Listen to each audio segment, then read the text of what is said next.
Hello everyone, a blessed Tuesday sa ating lahat at sa lahat ng mga gumagraduate. Happy graduations and especially dun sa aking mga pamangkin.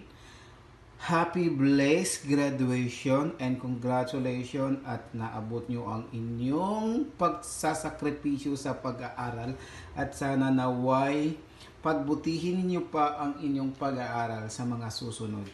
Kaya para na rin ito sa inyo dahil ang pag-aaral ninyo ay para rin sa inyong sariling kinabukasan. So let's to guys, samahan nyo ako dito sa aking lulutuin para sa aking lunch and dinner na rin. At same time, breakfast na rin ito pagka hindi maubos. Kaya ito, magluluto tayo ng sinabawan na bangos. Meron tayong bangos, isang buong bangos. Tsaka meron tayong Chinese cabbage o Chinese repolyo.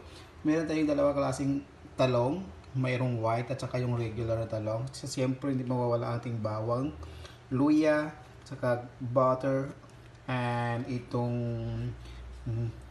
big stable stocks. Tsaka lalagyan rin tayo ng mushroom. At siyempre, ang 330 ml water. Meron din tayong black ground pepper and Arabian mix spicy. At siyempre, ang oregano. Meron tayong oyster sauce. At saka siyempre, salt. And soy toyo, dato puti. At saka meron din tayong dato puti suka. Ayan. Kaya eto guys, tara at samahan niyo ako sa ating pagluluto. Tara.